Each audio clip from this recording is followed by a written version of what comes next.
We've been talking about the 7 churches found in the book of Revelation, chapters 2 and 3. Letters that the Lord Jesus sent to first century churches.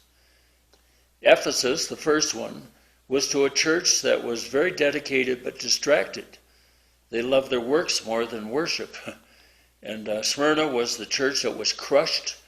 We talked about Smyrna comes from the word myrrh, and they had to be crushed to give off the aroma. These Christians were crushed, and they gave off a sweet aroma that honored the Lord. And of course, with Pergamos, we discovered they were the church of great compromise. And finally, we talked about the church of idolatry from about the year 500 to the early 1500, the Church of Rome and the Dark Ages of Europe. Last time we were together, we talked about the Church of Sardis. They were the Reformation church, dead orthodoxy. And the Lord said of them, "You have a name that you're alive, but you're dead." Remember that each of those letters had a primary application to the Christians that lived in those communities 2,000 years ago. But there's personal application for us today.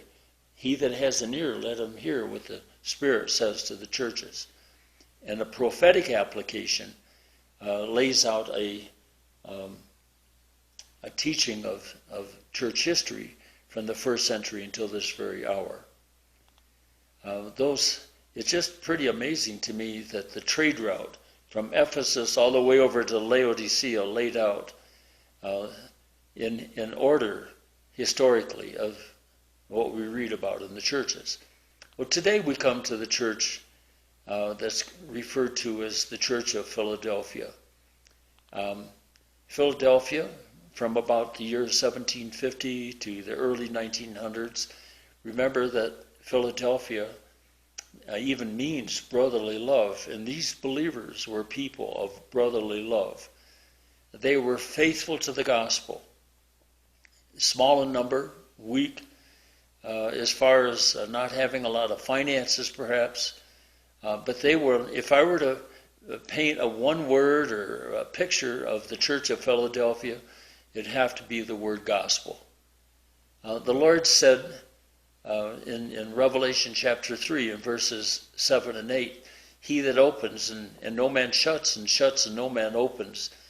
The Lord opened for these believers during the time of the 1750 to around 1900, an open door of taking the gospel all over the world.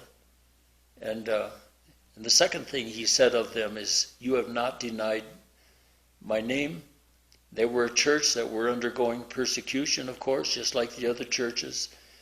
But like the church of Smyrna, the Lord Jesus Christ didn't have one critical word about the church of Philadelphia. They were faithful believers. And we think of the age of evangelism, not just Billy Graham, but there were Billy Sunday and many, many others that were proclaiming the message of the gospel. But during that era was also a time of worldwide missions. Missionaries took the message of the gospel all over the world. Now, everybody hasn't heard, but they certainly made a good attempt to get the word into Africa and South America and Asia. It was an incredible time of world missions and evangelism. Somehow we've kind of slipped away from that in today's world. I think part of it is the teaching of covenant theology. Well, if you're born into a Christian family, you're already a Christian. And so there are a lot of people sitting in our pews that aren't really born again because they have false teaching. And also other teaching that God will elect the one he wants saved, so don't worry about it. Well, the Lord Jesus said, "Go into all the world, preach the gospel to every creature." And we've fallen away from that zeal. There are still churches today, like the Church of Philadelphia, that are very faithful, proclaiming the gospel. Thank God for them. But we find that we're living at a time where that's kind of slipped away and people have gone to sleep. Thank God for the Church of Philadelphia. And if you belong to a gospel-preaching church, God bless you. Support those missionaries. Let's keep them on the front line as they proclaim the gospel. If you're interested in the other abbreviated series on the churches of Revelation, you can find them by going to YouTube and simply search for Discovery News, Chuck Anderson, and then go to playlists, and you'll find Revelation, the 7 churches, previews. We also want you to know that you can contact us if you have questions or comments at discoverynews1@aol.com.